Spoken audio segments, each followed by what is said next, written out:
Do you know one small vowel can completely change a word? Let's master vowel sounds fast and easy. Vowels are the letters A, E, I, O, U. They make the sound in words and are the heart of English pronunciation. Let's start with short vowels. A as in cat. E as in pen. I as in sit. O as in hot. U as in cup. Notice how these vowels are short and quick. Now, let's learn long vowels. A as in cake. E as in see. I as in bike. O as in home. U as in cube.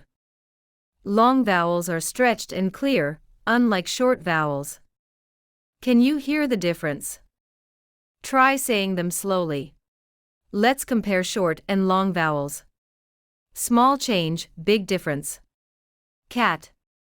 Cake. Sit. Sight. Pen. Pine. Hot. Hope. Cup. Cube. Hear how just one vowel can completely change the word.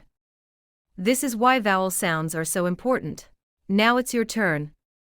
Pick any word and try changing the vowel sound. Practice makes perfect. Say it aloud, listen carefully, and feel the difference. Keep practicing these vowel sounds every day, and your English speaking will improve fast. Don't forget to subscribe for more English learning tips and stay confident with your pronunciation.